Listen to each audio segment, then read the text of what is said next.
All right, how's everybody doing?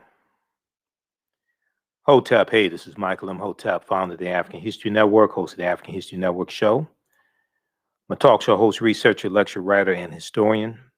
So it is Tuesday, April 27th, 2021, and we are live. Hope everybody's doing all right today. So I wanted to do a preview of a online course that I teach that's starting up Saturday, May 1st, 2021, called Ancient Kemet, the Moors, and the Maafa, Understanding the Transatlantic Slave Trade, what they didn't teach you in school. So a lot of you all know, a lot of you have heard me talk about this online class on my radio show. And we deal with thousands of years of history and what led up to the transatlantic slave trade taking place. So I'm going to do a preview right now of the content of the online course. All right, and we'll give you the information so you can register for it also. All right, so everybody share this broadcast on your social media platforms. Invite your friends to tune in as well. So this is a 9-week, 18-hour online course that I teach. And we deal with thousands of years of history, and we deal with what led up to the transatlantic slave trade taking place. Okay. So I do a PowerPoint presentation. We have book references, articles, video clips. And this time around, is going to meet on Saturdays, starting May 1st, 2021, 12 noon to 2 p.m. Eastern Standard Time. Okay. Ancient Kemet, the Moors, and the Maafa, Understanding the Transatlantic Slave Trade, what they didn't teach you in school. So this is a preview of this online course. So I want to bring up the PowerPoint presentation here. And I just finished teaching the class. We did it on Tuesdays, and it started in February for African American History Month. Okay. And this one here that starts up Saturday, May 1st. This is going to be revised. We're going to have some additional information in this class. Okay. All right. So this is a preview of Ancient Kemet, the Moors, and the Maafa, Understanding the Transatlantic Slave Trade, what they didn't teach you in school. And this class started as a 4-hour lecture, 4.5-hour lecture I did back in 2014. And it has evolved into a online class. All right. If you visit our website, AfricanHistoryNetwork.com, AfricanHistoryNetwork.com, you'll see the flyer here. And you can register there for the online course also. All right, let's continue. So here's some things that we deal with in the class. Now, this is a really important time, I think, to have this discussion and do this online class. And around February of each year, you'll oftentimes hear about what I call Black History Month lessons gone wrong or slave lessons gone wrong, things like this, right? And oftentimes when you have things like mock slave reenactments in class, all these different types of exercises and teaching lessons that they'll have in different schools, it can be traumatizing for students. Okay. There's an article from USA Today that came out March 2nd, 2021, March 2nd, 2021 from USA Today. And it's called Mock Slave Auctions, Racist Lessons, How U.S. History Class Often Traumatizes, Dehumanizes Black Students. Okay. We're going to take a look at this quickly because this ties into why the online class is so important. And this ties into oftentimes misinformation that we get in school or that our children get in school as well, dealing with our history. Okay. So this is from March 2nd, 2021, Mock Slave Auctions, racist lessons, how U.S. history class often traumatizes, dehumanizes students. We're just going to look at this briefly here. So it starts out talking about in a Mississippi middle school, an official at a Mississippi middle school apologized after eighth graders were asked to pretend they were enslaved people, including writing letters discussing their journey to America and the family they live with, work with. Okay. During Black History Month in Florida, a high school teacher in Florida was suspended with pay after allegedly telling students slaves were not whipped by white people and that the N word, which is a racist slur, just means ignorant. Then you had this incident in Tennessee in February 2020, where you had a teacher in the fourth grade. The teacher was teaching fourth grade students, and they used the Willie Lynch letter 1712, and Willie Lynch never historically existed. They used the Willie Lynch letter 1712 to teach about keeping black slaves under control. The Willie Lynch letter has been proven to be a fraud. Willie Lynch never historically existed. So you use this article deals with all these different crazy incidents. And I have numerous articles over the past few years to talk about things like this. And one of the things this article deals with is a study from the Southern Poverty Law Center called Teaching Hard History, American Slavery. Teaching Hard History, American Slavery. And I use this study. This is one of the sources that I use in the online course that I teach. Teaching Hard History, American Slavery from the Southern Poverty Law Center. We'll talk about that a little bit in just a minute. But what this article, one of the things it says is such careless assignments and lessons can traumatize students, experts said, and they are just one example of how teachers in the U.S. have long struggled and failed to teach the complex history of slavery.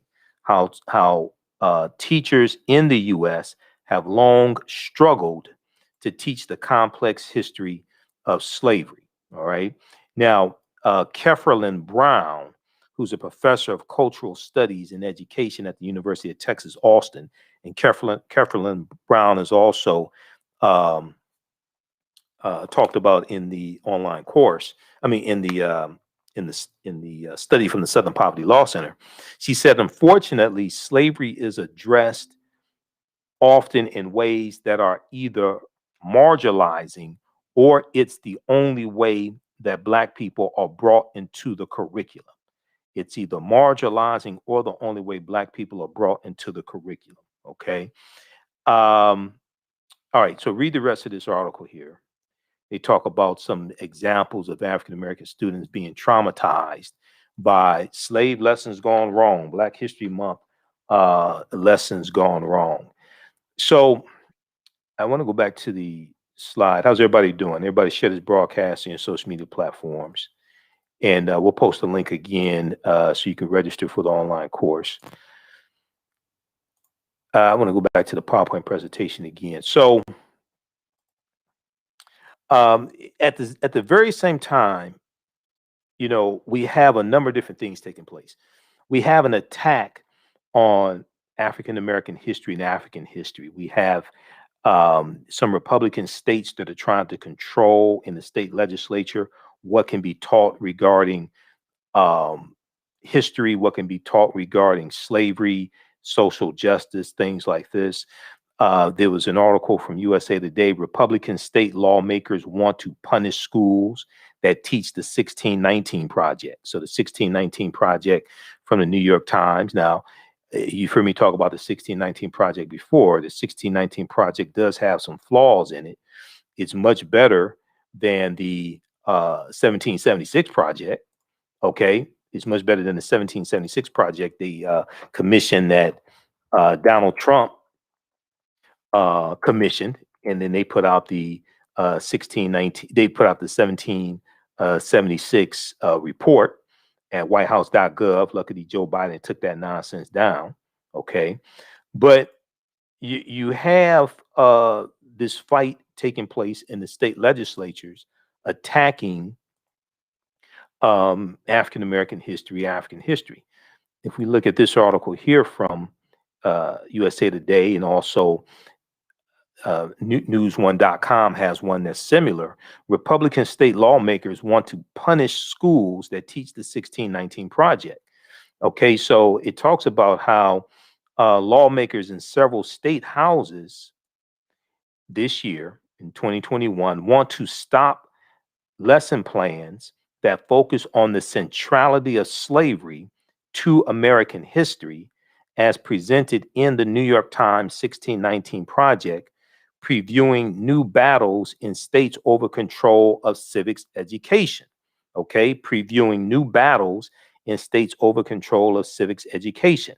Republican lawmakers in Arkansas, Iowa, Mississippi, Missouri, and South Dakota filed bills in January of 2021. If enacted, these bills would cut funding to K through 12 schools and colleges that provide lessons derived from the award-winning project known as the 1619 Project. The South Dakota bill has since been withdrawn.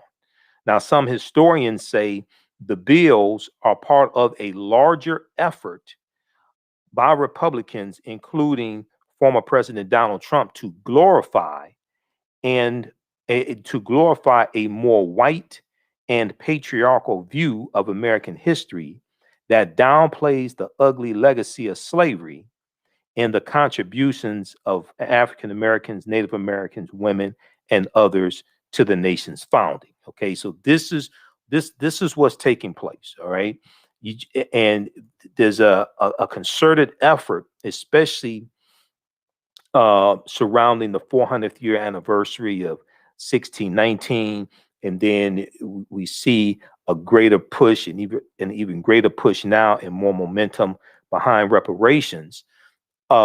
We see a concerted effort to try to suppress teaching this history in school. Okay, so this is what's taking place, and we see Republicans attacking us at the state legislature level. We saw Donald Trump attacking us at the federal level from the White House with the 1776 Project, for just one example, the 1776 Project. All right, I want to go back to the PowerPoint presentation here. Okay, so here's the cover of the study I was talking about: Teaching Hard History, American Slavery. Teaching Hard History, American Slavery, from the Southern Poverty Law Center. And I found out about this study. There was an article from theatlantic.com. Okay, this is from I think it was 2018 or 2019, but it's called "What Kids Are Really Learning About Slavery." What kids are really learning about slavery? A new report finds that the topic is often sentimentalized, is often mistaught, and often sentimentalized, and students are alarmingly misinformed as a result. Students are alarmingly misinformed as a result. Okay. Now, the reason why this type of information is so important is because the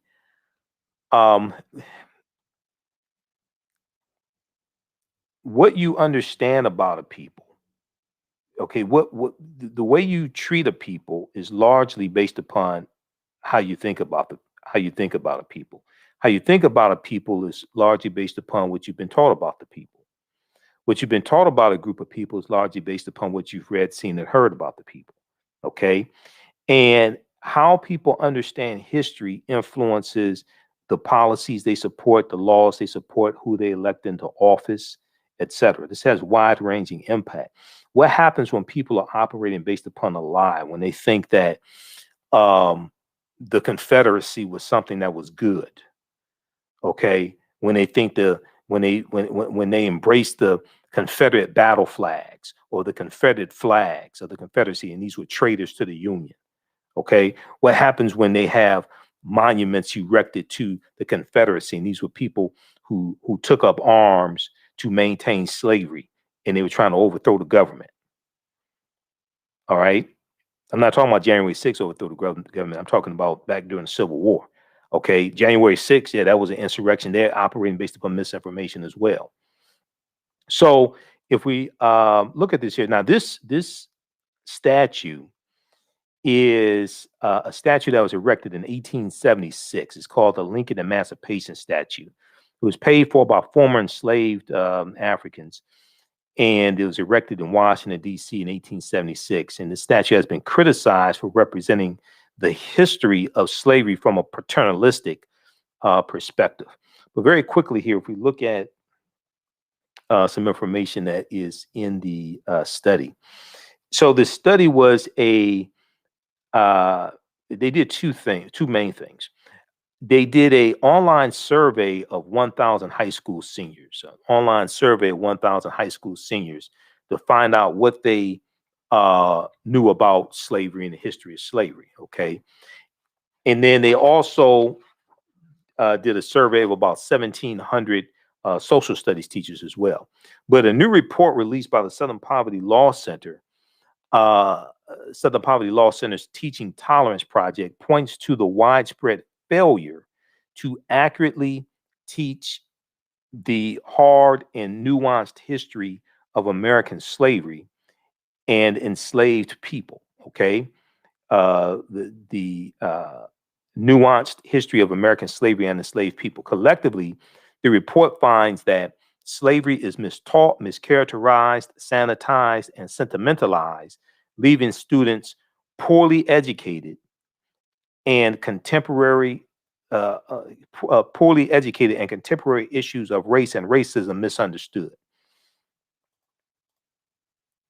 Now, in what it describes as the first analysis of its kind, Teaching Tolerance conducted online surveys of 1,000 American high school seniors and more than 1,700 social studies teachers across the country. The group also reviewed 10 commonly used U.S. history textbooks, and it examined 15 sets of state standards to assess what students know, what educators teach, and what publishers include, and what standards are required vis-a-vis slavery. And here are some of their findings. Their findings are pretty disturbing.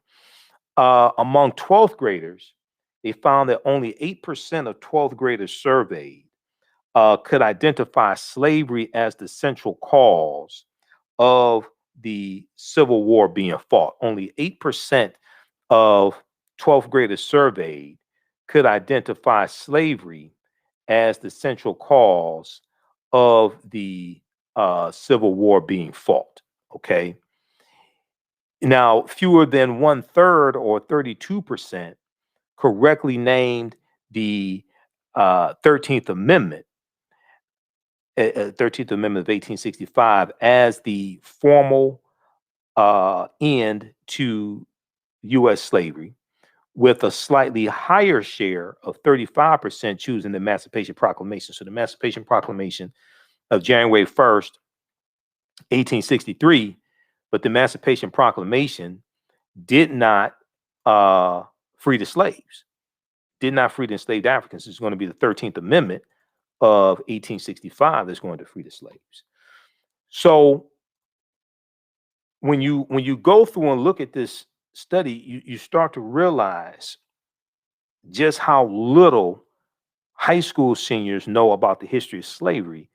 And it probably also means their parents did not teach them either, because it probably means the parents don't know the correct information also. Now, fewer than half, or 46%, identified the Middle Passage as the transport of enslaved Africans across the Atlantic Ocean to North America. You can read this full article. This is from 2018, February 1st, 2018. This was the beginning of African American History Month. What kids are really learning about slavery? What kids are really learning about slavery? And this deals with the study from the Southern Poverty Law Center called Teaching Hard History American Slavery. Now, when we go through and I read I've read a number of different studies over the years that talk about the benefits of our children learning their history, and the children and teenagers grow up to be adults as well. Um, there was a study a few years ago that talked about the positive feelings about blackness improve the academic performance of Black girls. New studies find that positive feelings about Blackness improve academic performance for Black girls. This was an article from the root.com. It talked about this study conducted by Professor Sharita Butler Barnes at Washington University in St. Louis. Believing that Black is beautiful, believing that Black is beautiful, an important mantra of self acceptance and self love, could pay major dividends in school. An article in the Journal of Blacks in Higher Education focuses on a new study from Professor Sharita Butler Barnes at Washington University in St. Louis, which finds that young Black women with strong racial identity, young Black women with strong racial identity are more likely to be academically engaged, curious, and persistent. More likely to be academically engaged, curious, and persistent. The survey looked at 733 African American middle and high school girls in three socioeconomically uh, socioeconomic school districts, according to the Journal of Blacks in Higher Education.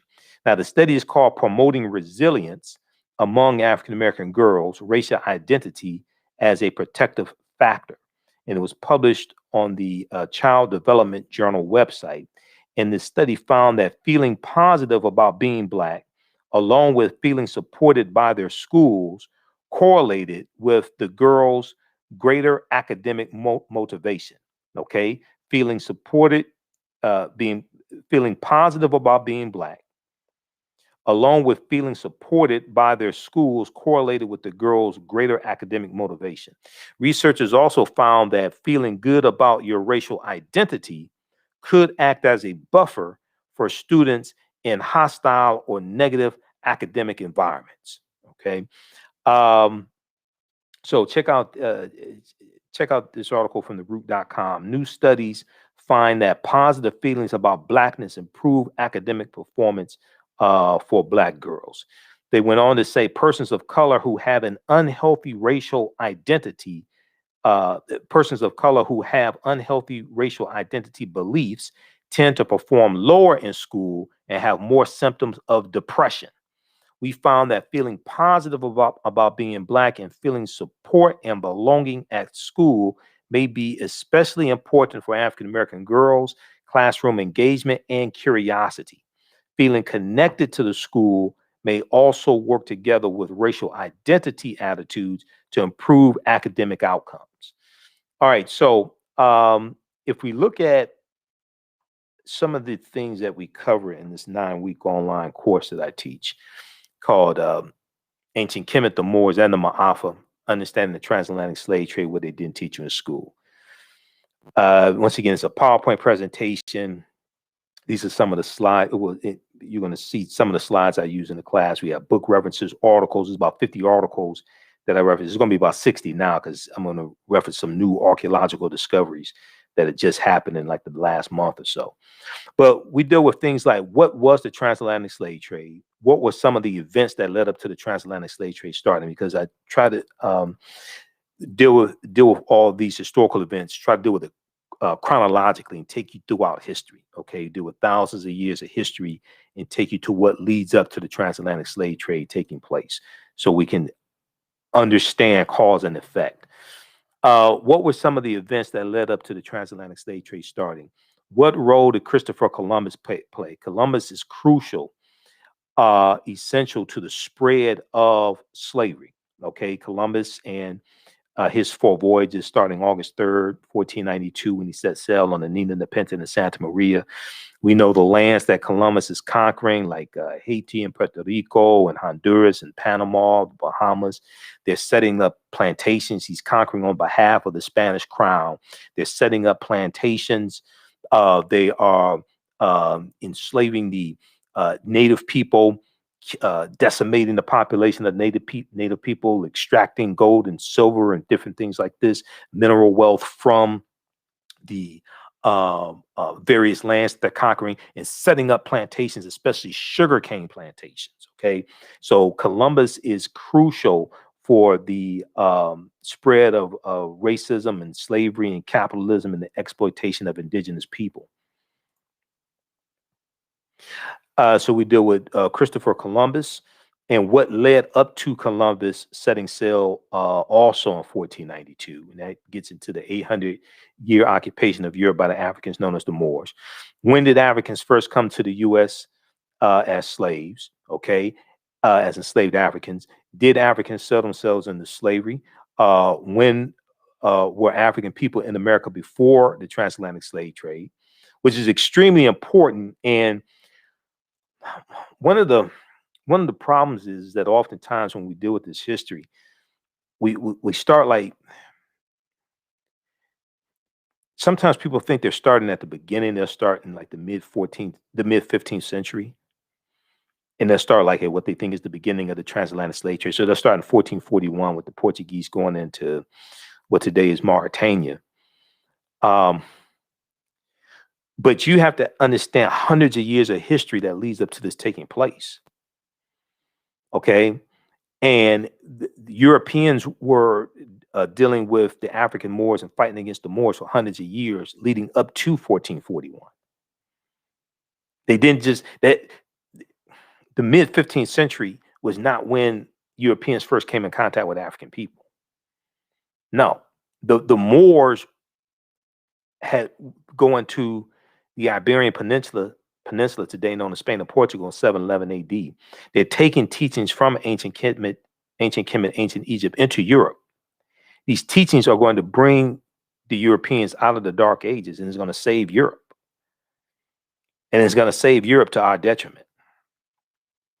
Because everything that we taught the Europeans came back to kick us in the behind. And one of the sources I use in the class is the book by Dr. David Imhotep, The First Americans Were Africans, Documented Evidence. He's a friend of mine. I've interviewed him a number of times. The First Americans Were Africans, Documented Evidence. Because what a lot of people don't know, and this is one of the problems with the whole 1619 story, when people think that African people first came to this land August 20th, 1619, even though August 20th, 1619 did happen, and we just talked about that on a show a couple of days ago. Even though 1619 did happen, and it's important to understand that history, African people were in this land we call the United States of America going back tens of thousands of years ago. Okay, these were the Khoisan, and the Khoisan come from Southern Africa and have the oldest DNA on the planet. They're the ancestors to the Ainu and the Twa. They go all around the world, and they come to this land. Okay, we did not first come here conquered by Europeans, shackled in chains. And this is one of the problems with the way the history is taught. We teach our children that we first came to this land conquered by Europeans and shackled in chains. Even though the transatlantic slave trade did happen, I'm not saying it did not happen. I'm saying we have to understand like 50,000 years before it happened and understand that history. Okay, so we deal with the 800-year occupation of Europe by the Africans known as the Moors, shocking archaeological discoveries that are causing experts to rethink everything. And these archaeological discoveries are taking place like every week, every other week.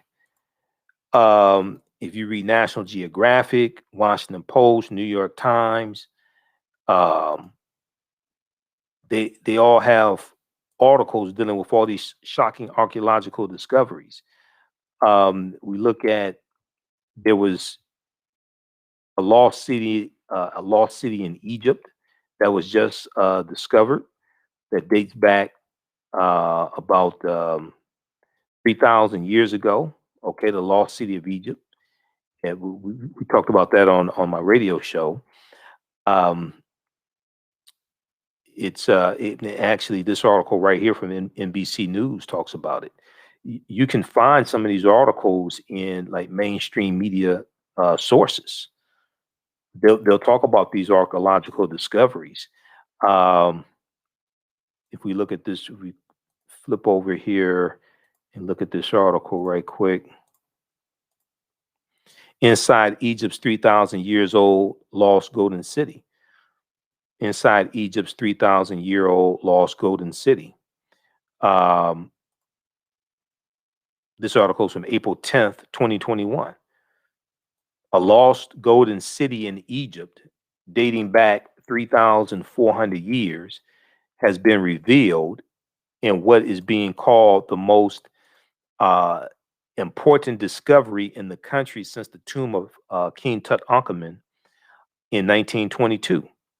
The city buried under sands near the modern city of Luxor for 3 millennia was uncovered in September 2020 by a team led by Egyptian archaeologist Zahi Hawass and was revealed to the world Thursday.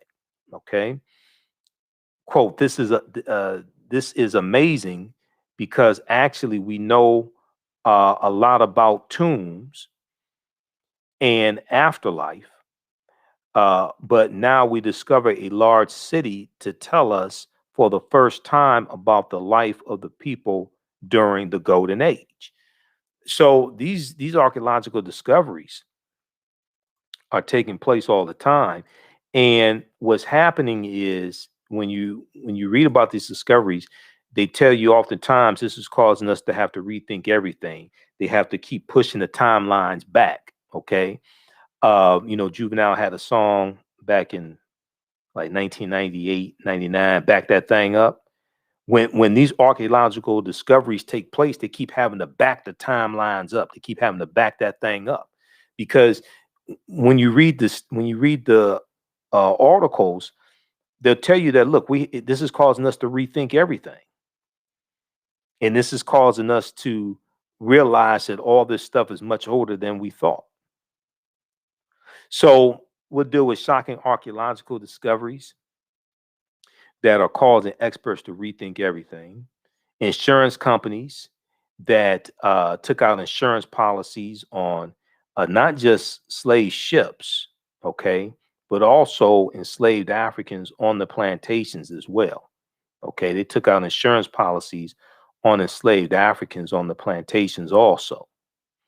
Um, we'll deal with Freemasonry, America, and the founding fathers. All right, because the foundation of Freemasonry are the teachings coming out of ancient Kemet, ancient Egypt, like the lodges uh, out of ancient Kemet. All right, and this is going to form the foundation of the teachings of Freemasonry. We deal with the origins of the term America, Africa, and others as well. The problem with slave movies, while we've been bombarded, especially a few years ago, may not be as much in like 2020, 2021, but especially a few years ago, there's a proliferation of slave movies, movies dealing with slavery. Um, we deal with Osar, Osset, and Heru, or who the Greeks called Osiris, Isis, and Horus, and the origins of the Immaculate Conception story. Okay, one of my teachers, Professor Kaba Hiawatha, common name, says to understand the existence of something, you must first understand the pre-existence of existence. So when we deal with the Helios Biblos or the Holy Bible, and when you when you study the etymology of the word Helios Biblos, when you study the etymology of the word Holy Bible, it takes you back to Helios Biblos, which is Greek, which means sun book, S-U-N, the sun book. Okay, and this ties into astronomy. This ties into ancient African mythology and ancient African spiritual systems. All of this,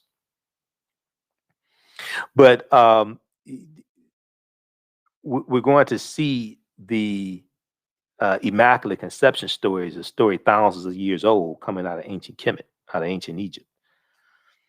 We see links to ancient Kemet in early Christianity, Freemasonry in America. We talk about the fake Willie Lynch letter of 1712 also.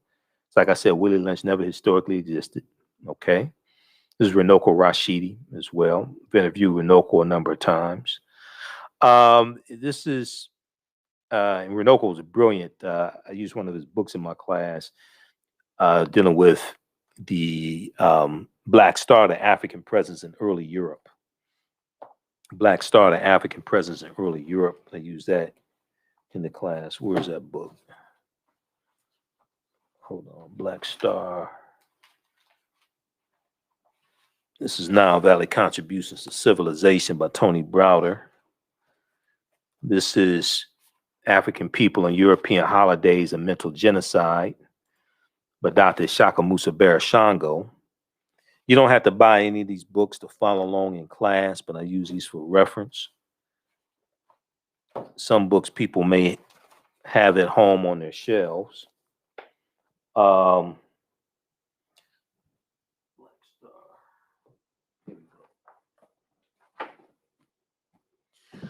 Yeah, Black Star, The African Presence in Early Europe by Runoko Rashidi.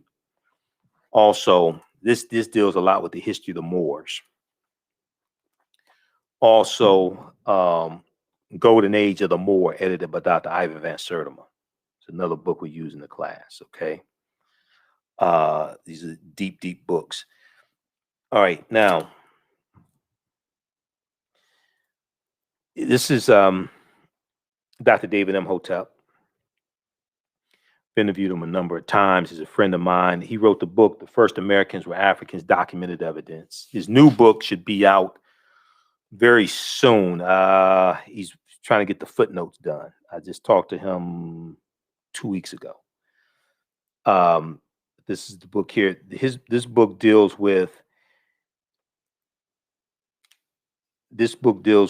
the African presence in the Americas, in South America, going back at least 56,000 years ago. And in this land we call the United States of America, going back at least 51,700 years ago. Okay. The first Americans were Africans, documented evidence. So his book is backed up by 713 footnotes that thoroughly document an African presence in North, Central, and South America. If we look at this here, page 14 of his book, deals with a discovery that came out of South Carolina, okay, Allendale County, South Carolina, in 2004. Allendale County, South Carolina in 2004, all right? On page 14 of his book, they talk about this evidence of an African presence that dates back at least 51,700 years ago, okay? And this discovery was made by Dr. Albert Goodyear. Dr. Albert Goodyear is an archaeologist at the University of South Carolina. And he discovered, he and his archaeological team, they discovered 13 types of evidence that document an African presence in South Carolina dating back at least 51,700 years ago. They found artifacts, architecture, campsites, carvings, Egyptian writings, footprints in lava, genetic M17D haploid groups dealing with DNA and genetics, linguistics, paintings, skulls, skeletons, structures, and tools. They found 13 different types of evidence thoroughly documenting an African presence in South Carolina dating back at least 51,700 years ago. These were the Khoisan. The Khoisan have the oldest DNA on the planet. Even the Genome Project documented the Khoisan as having the oldest DNA on the planet. And they come from Southern Africa.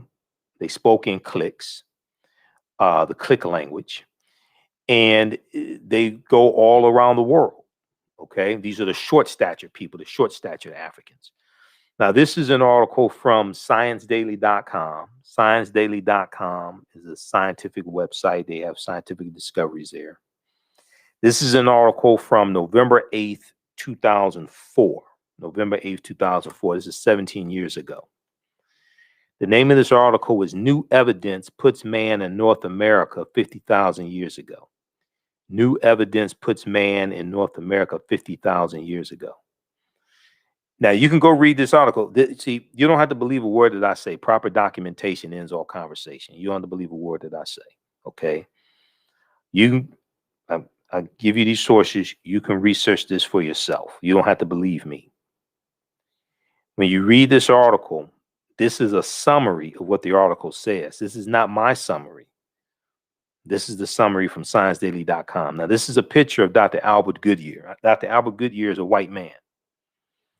And in the online class, I'm going to deal with a number of different archaeological discoveries that have happened over the past few years that is just totally mind-blowing, and show how all this stuff is much older than what we've been taught. This is why, you know, this whole thing with 1619, you know, it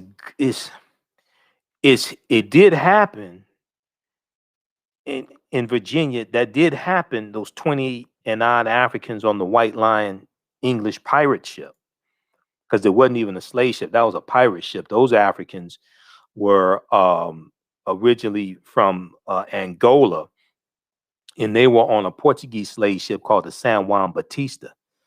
And the San Juan Batista gets hijacked by English pirates around Veracruz, Mexico, and about 50 Africans, between 50 to 60 Africans, are put on two English pirate ships called the White Lion and the Treasurer.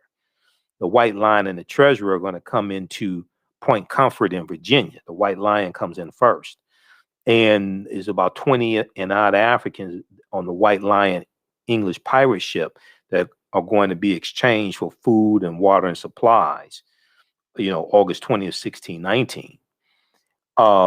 But there were Africans in this land tens of thousands of years before that. And the Spanish were taking Africans into the territory we call South Carolina and Georgia in 1526. That's 93 years before 1619. So this is why we have to understand the chronology and understand that this was our land stolen from us also. Okay, African people were in this land we call the United States of America, even before Native Americans came into existence. So when we look at this article, it says, the summary says, radiocarbon tests of carbonized plant remains where artifacts were unearthed last May along the Savannah River in Allendale County by University of South Carolina archaeologist Dr. Albert Goodyear indicates that the sediments containing these artifacts are at least 50,000 years old, meaning that humans inhabited North America long before the last ice age. Okay, well, who were these humans? 50,000 years ago, that's before Native Americans come into existence. These were African people. And when you study African people, you're going to see that you'll see all the different species of African people. Australopithecus afarensis, which is Lucy or Dinknesh, dates back about 3.2 million years ago. Homo erectus, Homo habilis, all the different species of humans, you're going to see African people, all those different species. One thing Dr. David Imhotep told me is that he said, when it comes to Native Americans, you won't find remains of Native Americans older than Homo sapiens, than modern man. But for African people, you're gonna see there were all those species, okay? Because we were in existence then. All right, let's continue here. This is a discovery here. There's a video clip of interview that Dr. David Imhotep did with WKRP in Cincinnati, Channel 5. And he talks about this discovery here out of on the Greek island of Crete. This is an article from the New York Times from February 2010. On Crete, new evidence of very ancient mariners. On Crete, new evidence of very ancient mariners. This is from the New York Times. Here's a synopsis of what this article says about this archaeological discovery. It talks about how stone tools found on the Greek island of Crete over the course of 2 summers, archaeologists say are at least 130,000 years old, which is considered strong evidence for the earliest known seafaring in the Mediterranean and calls for rethinking the maritime capabilities of pre-human cultures.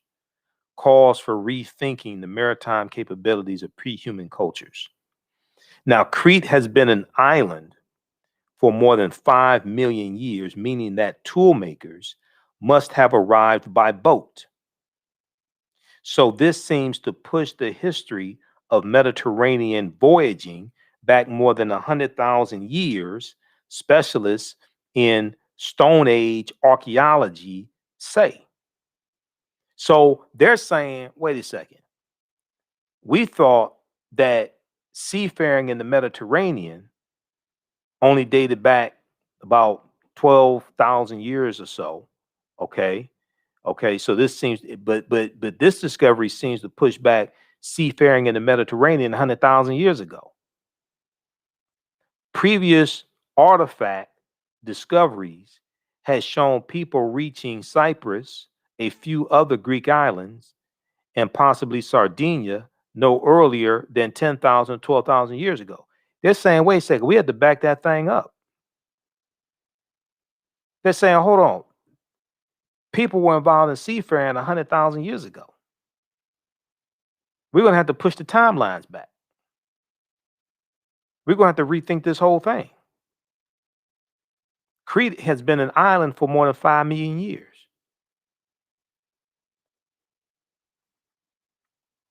Read this article from the New York Times on Crete, new evidence of very ancient mariners. This article is 14 years old. I mean, let's just say 11 years old.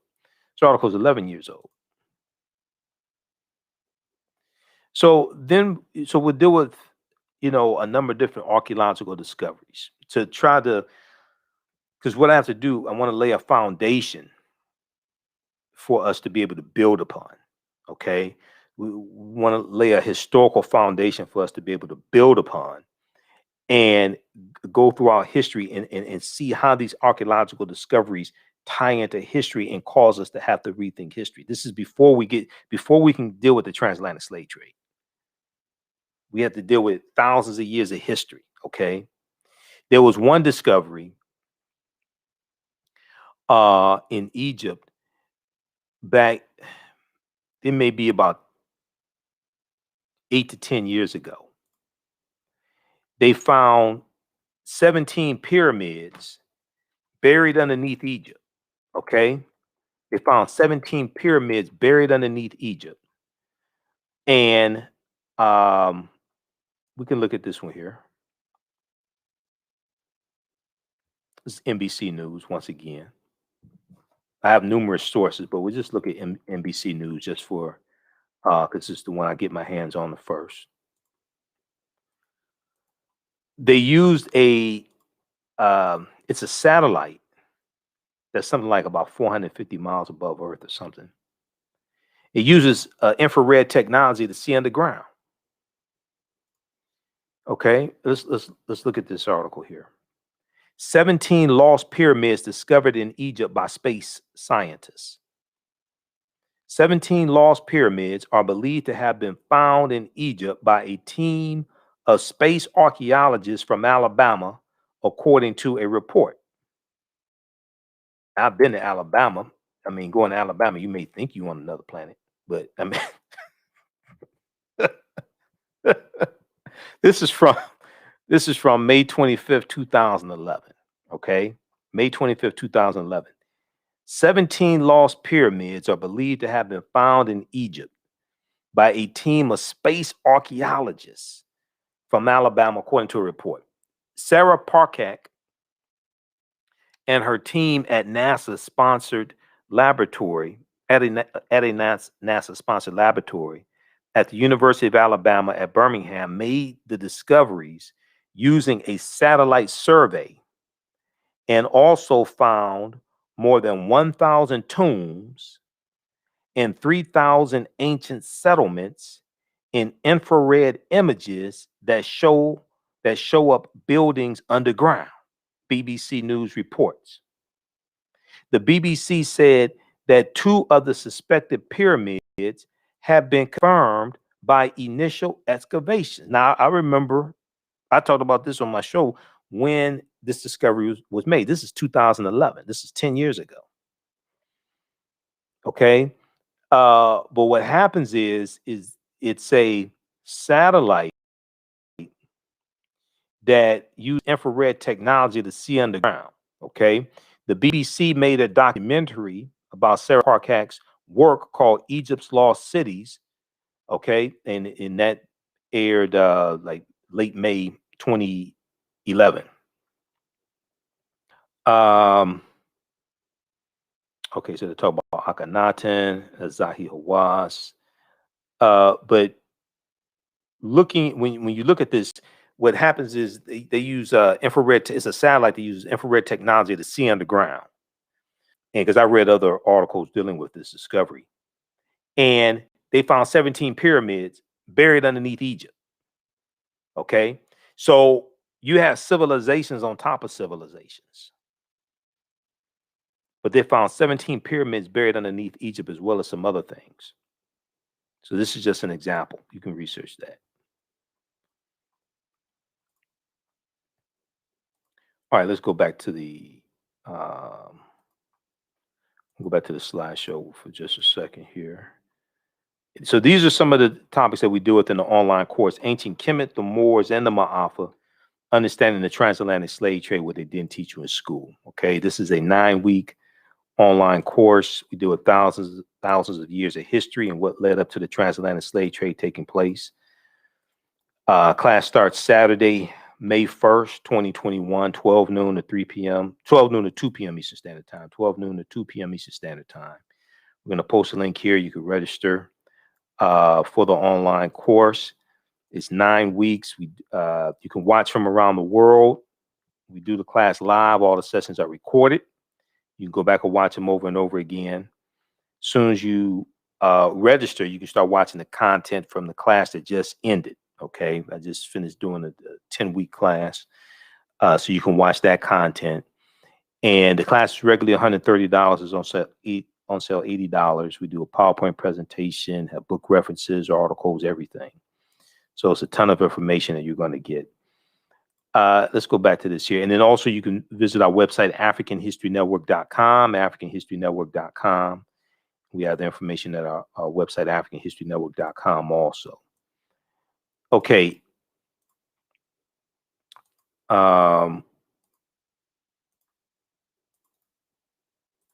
Let's continue here. So another thing that we talk about is the Druids. Okay. And this ties into ancient Africa, and this also ties into the St. Patrick, the British slave named Patrick, St. Patrick, and St. Patrick's Day, March 17th. But when we look at the Druids, Druid means he who knows in Old Irish. Okay. And the Druids were studying something called the Gnosis, which means the true knowledge. And they get their knowledge from ancient Kemet. They're dealing with a watered down version of teachings coming from ancient Egypt, okay, from ancient Kemet, Nile Valley region of Africa. If you read Nile Valley Contributions to Civilization by Tony Browder, pages 193 and 194, and we use Browder's book in the class also, he talks some about the Druids, all right? And Pope Celestine I in 432 AD sends a British slave named Patrick into Ireland to convert the Irish to Christianity. Okay.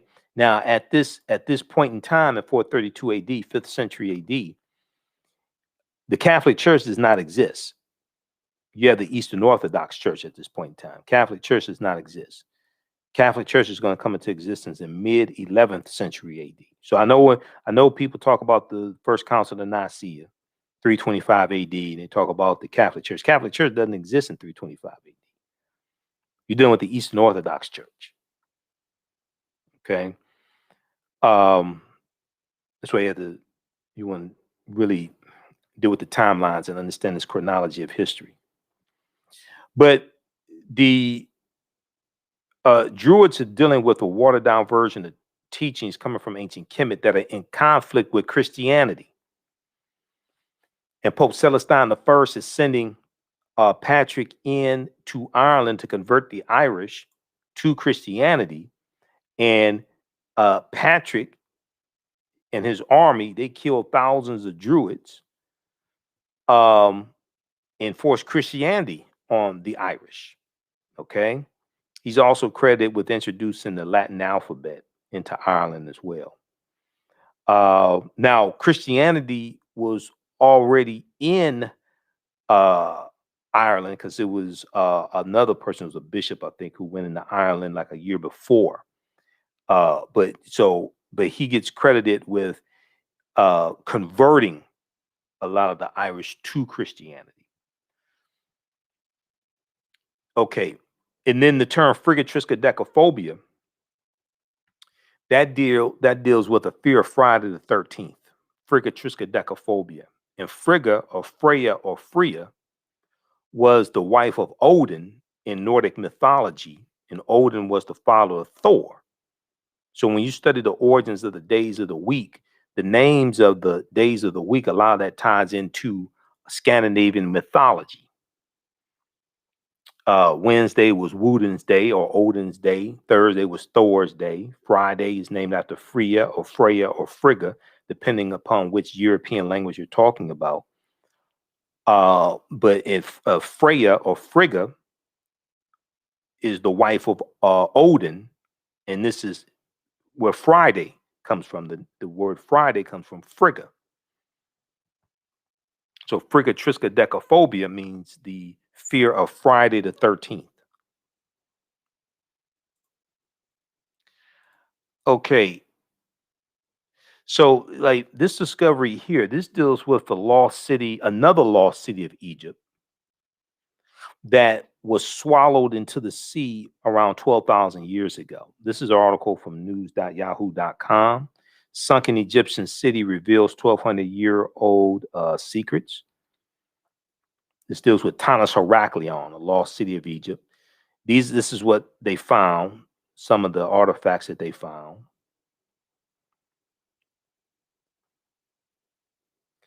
This deals with the 3,000-year-old lost city of Egypt that was just discovered, lost golden city. Okay, this article is from face-to-faceafrica.com, April 9th, 2021.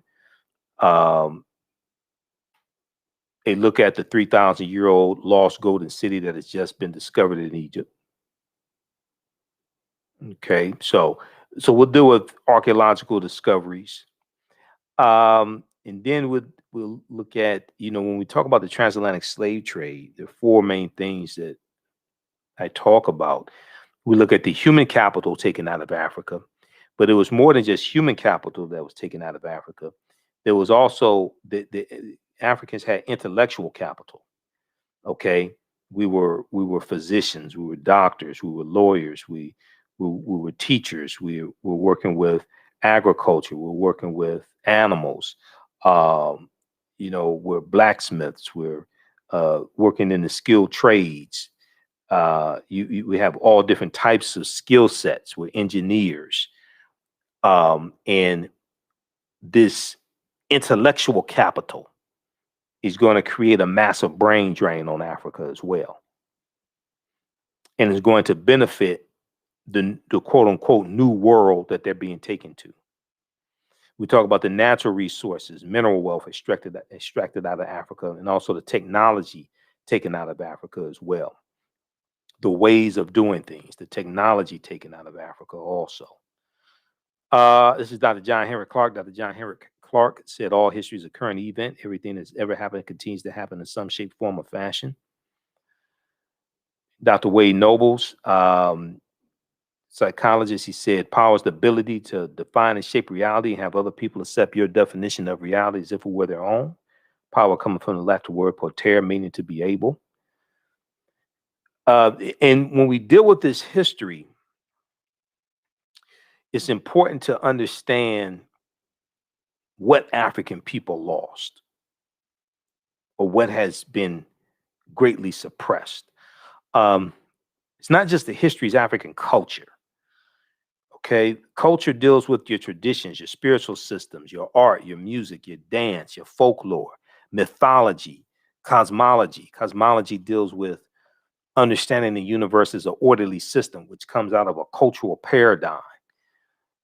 It deals with your language, your educational system, it deals with your cosmology, your cosmogony. You have cosmology and cosmogony. Cosmogony deals with understanding the universe, understanding the origins of the universe from your cultural paradigm also. Now, culture acts as an immune system, which keeps foreign elements from coming in and attacking you, as Dr.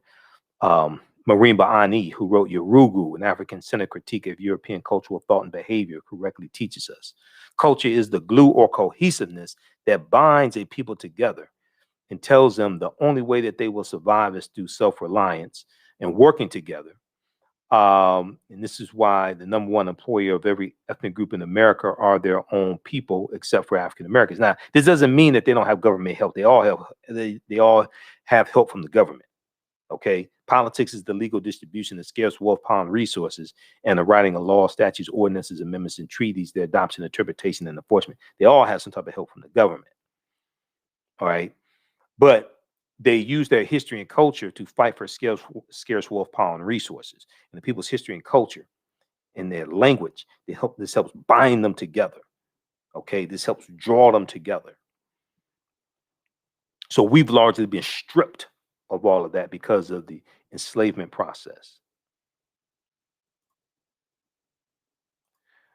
All right, let's continue. So we'll talk about, we deal with the 800-year occupation of Europe by the Africans known as the Moors, and talk about the Moors losing control of their last stronghold, Granada in Spain, January 2nd, 1492.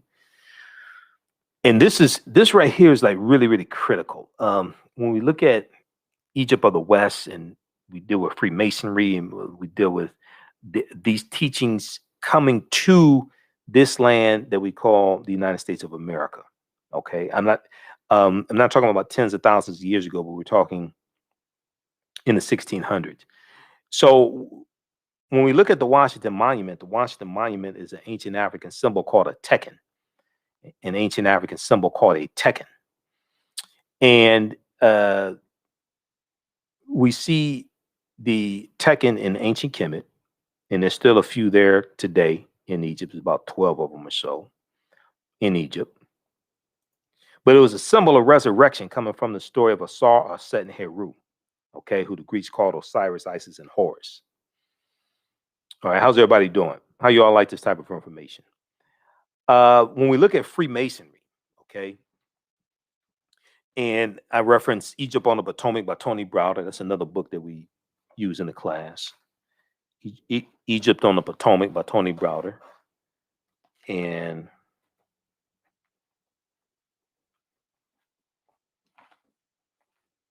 I don't know where my copy of the book is. It's around here somewhere.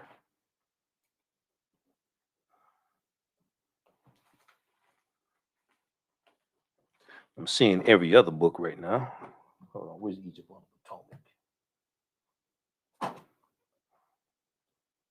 But I've got it here. Got now about the contributions of civilization. Oh, here it is right here. Egypt on the Potomac. You got How Europe Underdeveloped Africa by Walter Rodney. Crucial book. Okay, we don't talk about this one in the class. I don't think we're going to talk about this one in the class this time around. There's so much information already to cover. But Egypt on the Potomac by Tony Browder. Okay. Um, so if we look at Freemasonry and we look at pages 18 to 32, the word Mason is derived from the Latin words mass and sun. The Latin words mass and sun. Mason means child of light and expresses the desire to pursue light, which is a metaphor for the sun. Okay. Which symbolizes knowledge. Okay. So throughout history, light was uh, a metaphor for knowledge, okay? And darkness was a metaphor for ignorance, right? Now, the term child of light or sons and daughters of light was first used to identify students who had identified 42 years of study in the temples of ancient Kemet. Many Masonic temples were many Masonic temples were modeled after the temples of ancient Kemet, places where light or knowledge was imparted in a series of steps or degrees. In a series of steps or degrees. So when you go to a institution of higher learning or a liberal arts college and you get your credentials in a series of degrees. Okay, bachelor's degree, associate's degree, bachelor's degree, master's degree, PhD, etc. Okay, this is where this concept comes from. Then when you read, and I just saw the book. Okay, um, by George G.M. Stolen Legacy by George G.M. James. He talks about the uh, the seven liberal arts. And he talks about the trivium and the quadrivium. Okay, and he talks about the rhetoric and the logic and things like this. The seven liberal arts. All this goes back to the Nile Valley region of Africa. This is where all this comes from. So 50 of the 56 signers of the Declaration of Independence were Freemasons. 13 of the 39 signers of the U.S. Constitution were Freemasons. 4 of the first 5 presidents were Freemasons as well. You read page 18 of Egypt on the Potomac. Browder breaks this down, but they're dealing with a watered down version, once again, of teachings coming from ancient Kemet. But what happens is the Moors are taking these teachings into Europe, and you're going to have a group that's going to be known as the Knights Templar that are going to be formed in 1118 AD during the Second Crusades. 1118 AD, the Knights Templar. The Knights Templar are studying the teachings from the Moors. These Africans, they're studying these teachings because when the Moors go into Europe, 85, 90% of Europeans are illiterate. And these teachings are going to bring Europe out of the Dark Ages. The next stage that Europe is going to go into the early 1500s is called the Renaissance era. The Renaissance era. And the Renaissance era means it deals with the era of enlightenment, light, Light, enlightenment. They're coming out of the Dark Ages, darkness meaning ignorance, and they're going into the Renaissance age of enlightenment, light meaning knowledge.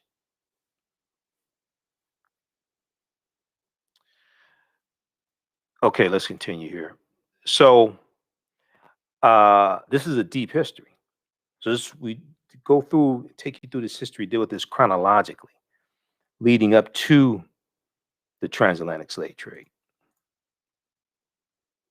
So here's a famous statue of, now what I say may go outside the covers of some people's awareness. Just because you never heard it before, disagree with it, or don't like it, does not mean it's not true.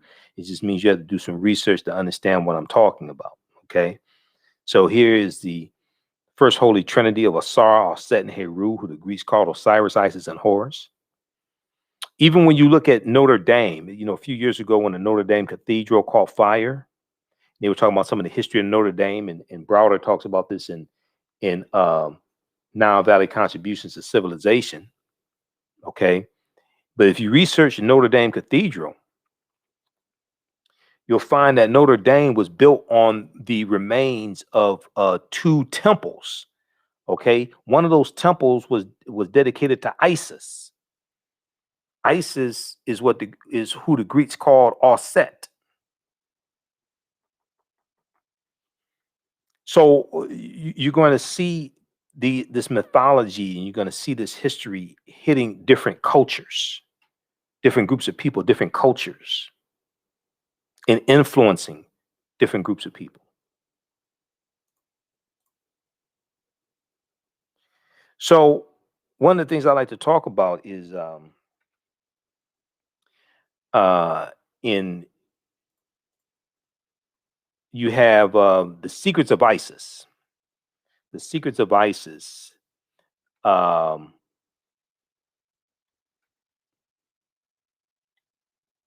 you have the live action show came on Saturday morning called The Secrets of Isis.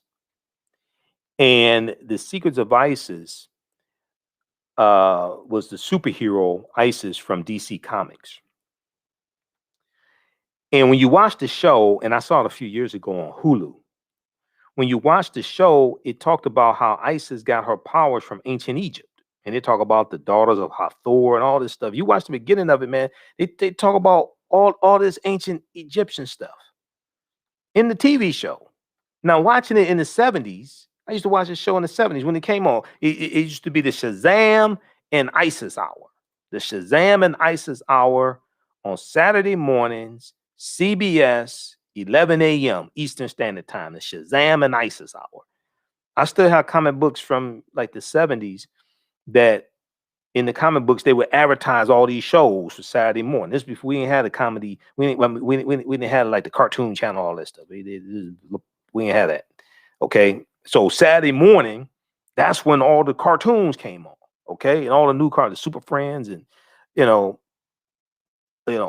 all the cartoons that we watched back then, Mighty Mouse, whatever the hell it was, right? So the Shazam and Isis hour was a live action show, and they had this white woman who was Isis, and she had all these superpowers.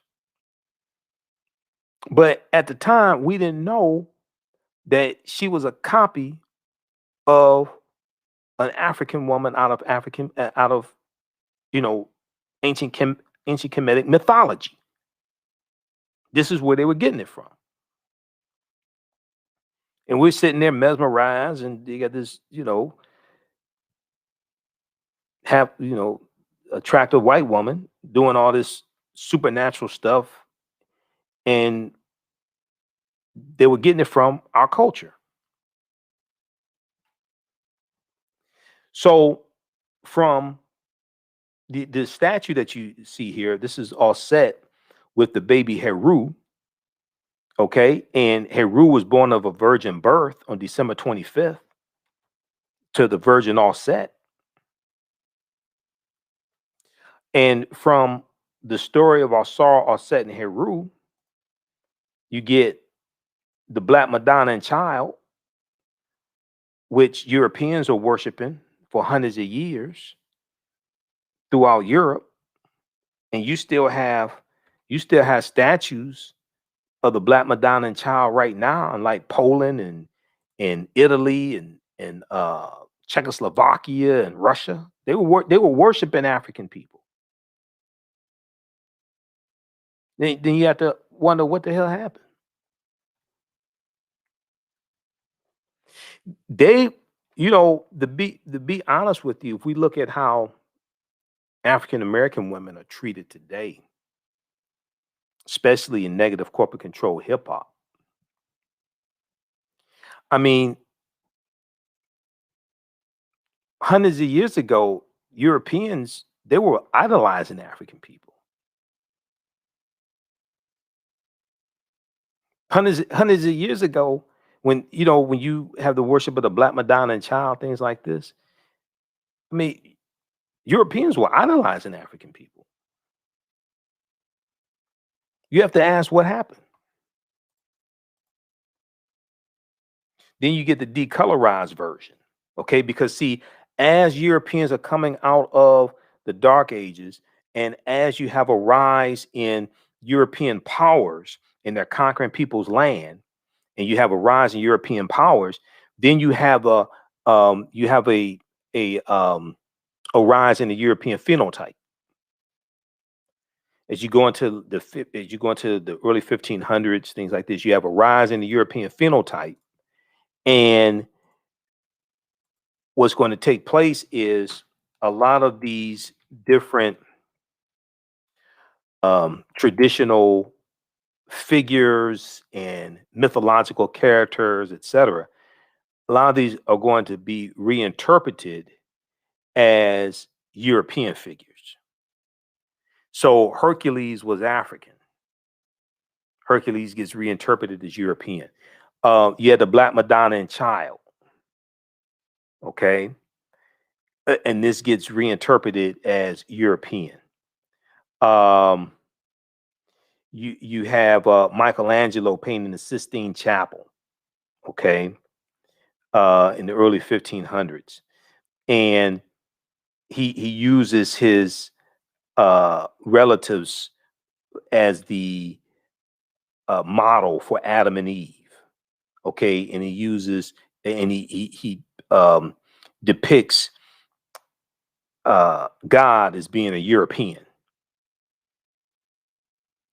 Okay, so you go. What happens is you have a rise in the European powers coming out of the Dark Ages.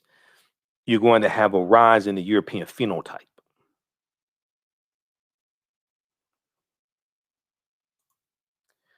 Okay, so let's continue. So we're going to wrap this up. So we do a why December 25th. Why Christmas is celebrated on December 25th? Because nowhere now this may go outside the circumference of some people's awareness. Just because you never heard it before or disagree with it does not mean it's not true. Just means you have to do some research to understand what I'm talking about. Nowhere in the biblical text does it mention the celebration of Christmas. Nowhere in the biblical text does it mention that Jesus the Christ was born on December 25th. And also the letter J wasn't created till the year 1630 AD. So when you look up the word Jesus in the dictionary, it takes you back to Yeshua, which is Hebrew, because the letter J is derived from the letter I, and the letter J didn't exist in first, second century AD. The letter J didn't exist. But and also the celebration of Christmas didn't exist either. The word Christmas that comes into existence in about mid 11th century AD also. Okay, so one of the mistakes that's oftentimes made is that um, a lot of times people think the way that we do things today is how we've always done it. Even when you study Christianity, right? Early Christianity looked a lot like traditional African spiritual systems.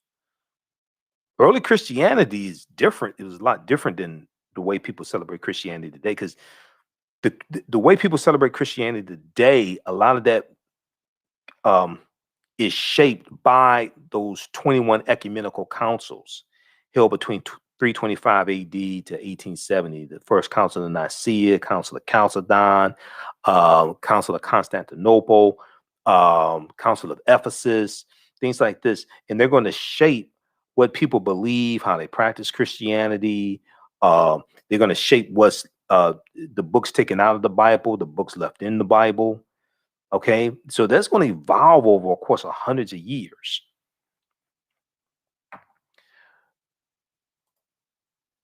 Okay, so we deal with why Christmas is celebrated on December 25th. This ties into all this history in astronomy and the winter solstice and ancient Kemet, ancient Africa, things like this.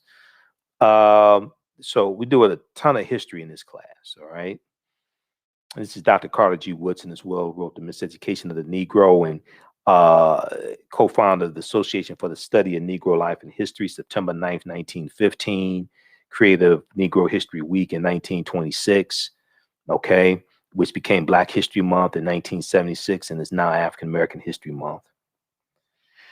All right, so this is just a brief overview of the 9-week, 18-hour online course that I teach called Ancient Kemet, the Moors, and the Maafa, Understanding the Transatlantic Slave Trade, what they didn't teach you in school. Okay. We know that Dr. Francis Cress Wilson and Neely Fuller correctly taught us if you do not understand European white supremacy and racism, what it is and how it works, everything else that you think that you understand will totally confuse you. Everything else that you think that you understand will totally confuse you. And I knew Dr. Wilson. I interviewed the sister 3 times on my radio show. So that was a brilliant sister right there. And then here's a famous book, The ISIS Papers, The Keys to the Colors. One of my teachers, Dr. Leonard Jeffries, and my other teacher, Professor James Small. Okay, they're good friends. But Dr. J and Professor James Small, when they teach, they talk about the pyramid principle. And here we see Her Imhotep, or the Sphinx in the Pyramid of Khafre at Giza. And they talk about the pyramid principle. So a pyramid has 3 sides, and the foundation is African history and culture. Okay, this gives us our VIPs, our values, our interests, and our principles. African history and culture gives us our VIPs, our values, our interests, and our principles. This gives us a cultural paradigm that we see reality through. And our values, our interests, and our principles, this influences 2 sides of the pyramid, economic empowerment and political empowerment. Okay. So this is why this information is so important. This influences our economic empowerment, how we engage in economics, and influences our political empowerment and our understanding of politics. And understanding that politics is the legal distribution of scarce wealth, power, and resources, and the writing of laws, statutes, ordinances, amendments, and treaties, their adoption, interpretation, and enforcement. We have to have a synthesis of all 3 of these. It's not just African history and culture. It's understanding the economic empowerment, especially the concept of the cooperatives and cooperative economics. Okay, so we have to have a synthesis of all 3 of these.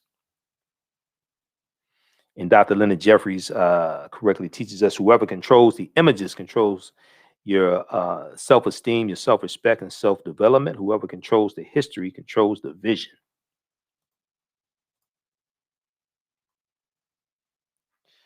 All right, so that is